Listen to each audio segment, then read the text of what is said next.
අති විශාල පාද සලකුණු, කම්පණය වන පෘථිවිය, ගිගුරුම් වැනි ගර්ජන. මේක කතන්දරයක්ද? එහෙමත් නැත්නම් සැබෑ ඉතිහාසයක්ද? ඩයිනසෝර්ලගේ උපතේ සිට විනාශය දක්වා සම්පූර්ණ කතාව අද අපි හෙළි කරමු. එන්න විශ්වය විනිවිද දකින්න.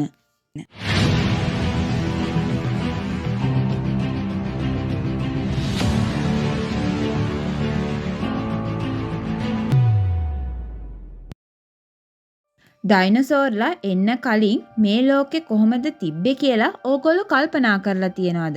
පෘථුවියේ ආරම්භය වෙන්නේ මීට අවුරුදු බිලියන 4කට වගේ කලින්. පෘථුවිය ඊටමත් උණුසුම් ග්‍රහලෝකයක්. වෝල්කැනෝ, ගිනි ජාලා වලින් සමන්විත ඔක්සිජන් නැති වායුගෝලයක් තමයි තිබ්බේ. මේක ඇත්තටම ජීවීන්ට එතරම් සුදුසු වායුගෝලයක් නන් නෙවෙයි. මුල්ම ජීවය බිහි වුණේ මේ කාලයත් එක්ක මුහුදේ හිටපු කුඩා බැක්ටීරියාවක් මගින්.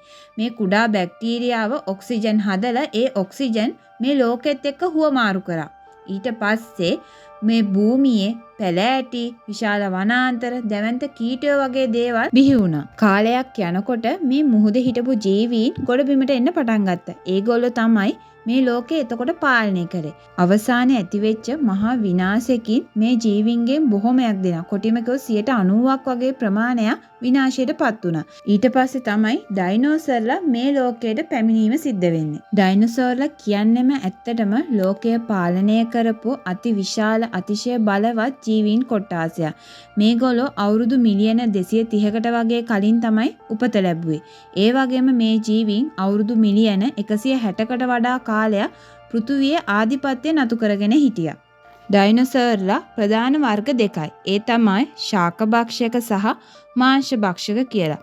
ශාකභක්ෂක ඩයිනෝසර්ලා ආහාරයට ගත්තේ පැලෑටි, කොළ අතු, ගස් මේ වගේ දේවල්. මොවුන්ගේ ශරීර ලක්ෂණ ගත්තොත් විශාල ශරීරයක්, දිගු ගෙලක්, ඒ වගේම කොළ කෑමන සුසු ආකාරයේ පළල් දත් සමූහයක්, ඒ වගේම සමහරක් වෙලාවට ශරීරය ආරක්ෂා කරගන්න දෘಢ අස්තිතල සහිත කවචයක්, අං උල් වලින් සමන්විත ශරීරයක් තමයි මොවුන්ට තිබ්බේ. මේගොල්ලෝ ගාව තමන් මාංශ භක්ෂකයින්ගෙන් ආරක්ෂා කර ගැනීම සඳහා සැකසිච්ච අන්තට්ටුවක්, ඒ වගේම සමහරක් වෙලාවට ඇඟේ තියෙන උල් වගේ ව්‍යුහයන්, ඒ වගේම දැවැන්ත වලිග මේ මාංශ භක්ෂක අනිකුත් ඩයිනෝසර්ලාගෙන් තමන්ව ආරක්ෂා කරගන්න භාවිතා කළා. බ්‍රාකියෝසෝරස් කියන්නේ ඒ වගේ ඉතිහාසයේ ජීවත් වෙච්ච අති විශාල ශාකභක්ෂක ඩයිනෝසර් කෙනෙක්. මේ ඩයිනෝසර්ට තිබ්බේ ඊටමත් දිගු ගෙලක්. ඒ හින්දා උස ගස්වල තිබිච්ච ඉහළ කොළ ආදිය ඊටමත් පහසුවෙන්ම තමන්ගේ ආහාරයට ගත්තා. ඒ වගේම ඉදිරිපාසා පසුපා වලට වඩා දිගු වෙච්ච හින්දා ඒවා නිතරම ඉහළට උස්සගෙන හිටියා වගේ තමයි පෙවුනේ. අනිත් එක ශාන්තිමය ස්වභාවයක් තිබිච්ච ඩයිනෝසර් වර්ගයක් වන මොවුන් විශාල ප්‍රමාණයක් පැලෑටි ආහාරයට ගත්තා. කොටිම කිව්වොත් ලෝකේ ජීවත් වෙච්ච ගස් වලට වඩාත්ම ළඟ වුණු ඩයිනෝසර් තමයි මේ බ්‍රාකියෝසෝරස් කියන්නේ. ස්ටේගෝසෝරස් කියන්නේ ශාකභක්ෂක ඩයිනෝසර් විශේෂයක්. මොවුන්ගේ පැත්තෙන් පැත්තට යොමු වෙච්ච විශාල අස්තිතල පිහිටලා තිබ්බා. ඒ වගේම මේ අස්තිතල සතුරන් බය කරන්න, ඒ වගේම ශරීර උෂ්ණත්වය පාලනය කරන්නත් භාවිතා වුණා කියලා විද්‍යාඥයෝ සඳහන් කරනවා. ඒ වගේම මොවුන්ට තිබිච්ච තියුණු අස්තිස් වලින් සමන්විත වලිගය මාංශභක්ෂක ඩයිනෝසර්ලාගෙන් ආරක්ෂා වෙන්න ඉතාමත් උපකාරී වුණා. කොටිම කිව්වොත් මේ වලිගයෙන් ලබා දෙන එක පහරක් මරණාත්මක වුණා. ඒ අනුව ස්ටේගෝසෝරස් කියන්නේ ඇත්තටම ශාන්තිමත් සතෙක් වුණත් සමහරක් අවස්ථාවලදී භයානකව තමාම ආරක්ෂා කරගන්න කටයුතු කරපු ඩයිනෝසෝර් කෙනෙක්. ට්‍රයිසෙරටොප්ස් කියන්නේ ශාකභක්ෂක ඩයිනෝසර්ලා අතර ඉතාමත් ප්‍රසිද්ධ බලවත් ඩයිනෝසර් කෙනෙක්. මේ ඩයිනෝසර් සත්වයාගේ හිස මත අන් 3ක් තිබ්බා. අන් 2ක් ඇස් ඉහළ, තවත් එකක් නාසය මත. එය සතුරන්ගෙන් ආරක්ෂා වෙන්න ප්‍රහාර එල්ල කිරීමට භාවිතා වුණා. ඒ වගේම හිස පසුපස විශාල අස්ථි ආවරණයක් පිහිටලා තිබ්බා.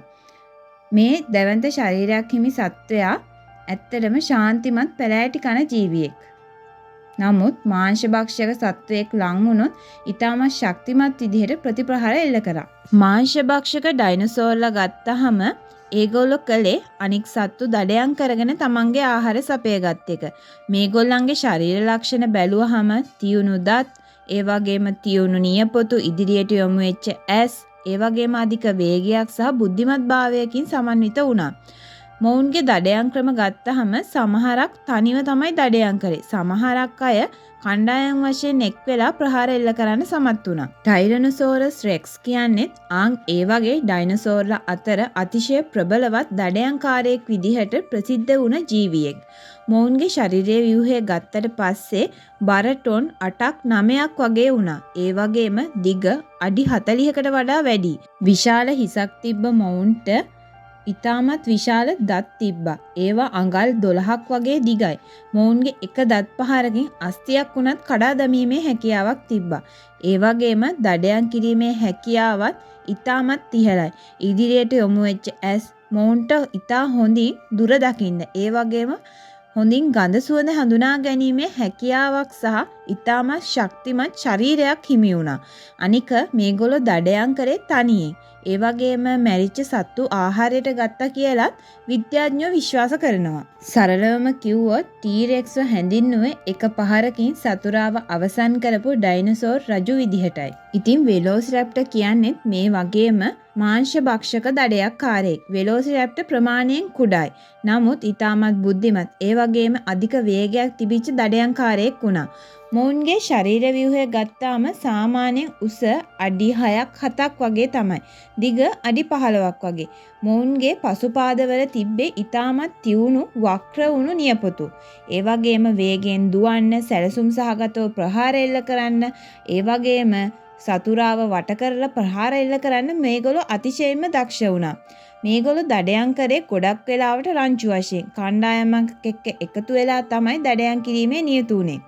එතකොට එක් රැප්ටර් කෙනෙක් සතුරාව වෙනතකට අවධානය වෙනතකට යොමු කරනවා. අනෙක් රැප්ටර් විසින් පසුපසින් පහර දෙනවා. මේ විදිහට තමයි සතුරාව මෙල්ල කරන්න මේගොල්ලෝ කටයුතු කළේ. ඒ අනුව බලනකොට කුඩා ශරීරයක් තිබ්බත් අතිශය බුද්ධිමත් දඩයම් යාන්ත්‍රණයක් හිමි වෙච්ච සත්ව කොට්ටාසයක් තමයි මේ සත්ව විශේෂය. ඇලසෝරස් කියන්නේ ටීරෙක්ස්ට කලින් මේ ලෝකයේ ආධිපත්‍ය නතු කරගෙන හිටපු මාංශ භක්ෂක ඩයිනසෝර් විශේෂයක්. මේගොල්ලන්ගේ ශරීර ව්‍යුහය ගත්තහම දිග අඩි 30කට වඩා වැඩි. දිගු නියපොතු, තියුණු දත්, ඒ වගේම හිස මත කුඩා අස්ථි වලින් සමන්විත කොරපොතු විශේෂයක් හැදිලා තිබ්බා. ඒ වගේම මේගොල්ලන්ගේ දඩයම් ක්‍රමය ගත්තහම විශාල සත්වයින්ට එකට එකතු වෙලා කණ්ඩායමක් විදිහට ප්‍රහාර එල්ල කිරීමට තමයි මේගොල්ලෝ කටයුතු කළේ. එතකොට එක ඇලසෝරස් කෙනෙක් මේ සත්වයාගේ මොවුන්ගේ සතුරාගේ අවධානය වෙනතකට යොමු කරනකොට අනෙක් ඇලසෝරස් විසින් මේ සතුරාට ප්‍රහාර දීලා ඔවුන්ව මරා දැමීමට කටයුතු කරනවා. ඒ වගේම මේගොල්ලන්ගේ ජීවන රටාව ගත්තාම ගොඩක් වෙලාවට රංචු වශයෙන් තමයි ජීවත් වෙලා තියෙන්නේ. ඒ අනුව බලනකොට ඇලසෝරස් කියන්නෙම කණ්ඩායමක් විදිහට සතුරන්ට මරණය ගෙන ආපු පුරාණ යුද්ධ යන්ත්‍රයක්. මේ විදිහට ලෝකය පාලනය කරපු ඩයිනසෝර්ලාගේ අවසානයේ සිද්ධ වෙන්නේ මීට අවුරුදු මිලියන 66කට වගේ කාලයකට කලින්. අහසින් වැටුණු දැවැන්ත උල්කාපාතයක් පෘථුවිය ගැටිලා ඒකෙන් ඇති වුණු මහා විනාශයකින්, ගින්නකින්, භූකම්පනයකින්, සුනාමි වගේ භයානක දේවල් රැසකින් මේ ලෝකයම සම්පූර්ණයෙන්ම විනාශ වෙලා යන්න පටන් ගත්තා. ඉතින් මේ සිද්ධියෙන් පස්සේ දූවිලි දුම් වලාවන්ගෙන් පෘථුවිය වැසිලා ගියා. ඉතින් අහස වසාගත් දුම් වලා හින්දා සූර්යා ලෝකයේ පෘථුවියට වැටුනේ නැහැ. ඉතින් ගස් පැලෑටි මැරිලා යන්න පටන් ගත්තා. ආහාර දාමේ විනාශ වුණා. ඉතින් විශාල ආහාර ප්‍රමාණයක් පරිභෝජනය කරපු ඩයිනසෝර්ලා වගේ සත්තු අස්ති බවට පත් වුණා. නමුත් ඔවුන්ගේ කතාව කාලයෙන් මැකී ගියේ නැහැ. අද අපි දකින්නේ ඒ ලෝකයේ අවසන් සලකුණු. ඉතිහාසය කියන්නේ අතීතයම නොවේ, අපිට අනතුරු ඇඟවීමක්. මේ වගේ වැදගත් වීඩියෝ නරඹන්න විශ්ව විනිවිද හා එක්වන්න. සුබ දවසක් සියලුම දෙනාට.